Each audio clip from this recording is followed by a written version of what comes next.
जैसे ही उस आदमी ने अपनी आंखें खोली, उसने खुद को एक अजीब सफेद कमरे में पाया। उस कमरे में ना दरवाजा था और न ही कोई और चीज, बस चारों तरफ दीवारों पर बटन ही बटन लगे थे। उसे समझ नहीं आ रहा था कि बाहर निकलने के लिए कौन सा बटन दबाए। उसने जैसे ही पहला बटन दबाया, सामने से एक पौधा निकल आया। उसने दूसरा बटन दबाया तो एक फूलदान आ गया। तीसरी बार उसने बटन दबाया तो एक चॉपस्टिक बाहर आई।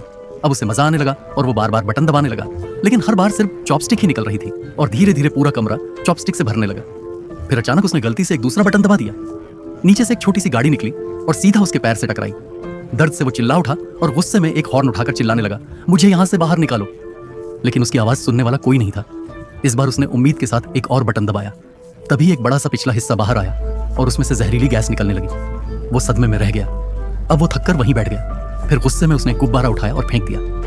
गुब्बारा एक बटन से टकराया और वहां से सुशी की डिश निकल आई। वो पहले से भूखा था तो तुरंत सुशी की तरफ दौड़ा, लेकिन उसके साथ आने वाली सोया सॉस की प्लेट खाली थी। उसने और बटन दबाए, लेकिन हर बार सिर्फ सुशी ही निकल रही थी। थक हार कर उसने बिना सॉस के ही सुशी खा ली। फिर एक बार कोशिश करने पर आखिरकार सोया सॉस भी आ गया। उसे लगा जैसे कोई उसके साथ मजाक कर रहा हो। खाना खाकर उसका पेट भर गया और अब उसे नींद आने लगी। उसने सोचा तकिए के लिए कोई बटन दबाता हूँ, लेकिन तकिया आने की जगह चश्मा आ गया।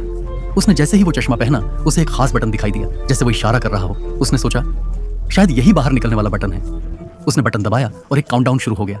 वही बड़ा पिछला हिस्सा फिर नीचे आया। उसे लगा अब उसका अंत आ गया, लेकिन तभी वो रुका, जोर की गैस छोड़ी और खुद ही गिर पड़ा। थोड़ी देर बाद सब कुछ सामान्य हो गया।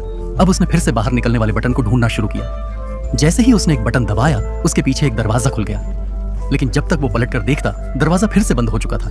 उसे समझ आया कि दरवाजा उसी बटन से खुला था, लेकिन अब उसे याद नहीं था कि कौन सा बटन दबाया था। फिर उसने दूसरा बटन दबाया तो अचानक एक जनजाति का आदमी भागते हुए आया और तुरंत गायब हो गया। कई बार कोशिश के बाद आखिरकार उसने वही सही बटन दबा दिया। जैसे ही दरवाजे तक पहुंचा, वो फिर से बंद हो गया। अब उसे समझ आ गया कि दरवाजा तभी तक खुला रहता है जब तक बटन दबा हो। उसने तेजी से भागने की कोशिश की, लेकिन हर बार दरवाजा उसके पहुंचने से पहले बंद हो जाता। फिर उसने सोचा कि शायद किसी चीज को बटन पर रखकर उसे दबा सकता है। उसने फूलदान से कोशिश की, लेकिन वो हल्का था, काम नहीं आया। फिर उसने एक नया तरीका अपनाया, फूलदान में सुशी भर दी। बड़ी मुश्किल से फूलदान को उठाकर बटन पर रखा, लेकिन अब उसे सही बटन याद ही नहीं रहा। जैसे ही उसने गलत बटन दबाया, वही जनजाति का आदमी फिर से आ गया और टकराने से फूलदान टूट गया। उसने सुशी सीधे बटन पर रखी, यहाँ तक कि टेप भी इस्तेमाल की, लेकिन कुछ काम नहीं आया। आखिरकार वो हार गया और वहीं सो गया। अगली सुबह उसने एक और बटन दबाया तो वहां से एक रस्सी निकली। उसने रस्सी पकड़ ली और बटन दबाकर जितनी तेजी से भाग सकता था भागा। इस बार वो दरवाजे के अंदर पहुंच गया। अंदर एक और दरवाजा था, वो भी बंद होने वाला था, लेकिन वो कूदकर अंदर चला गया। गुस्से में उसने एक और बटन पर लात मारी। वहां से एक चाबी लटकती हुई आई।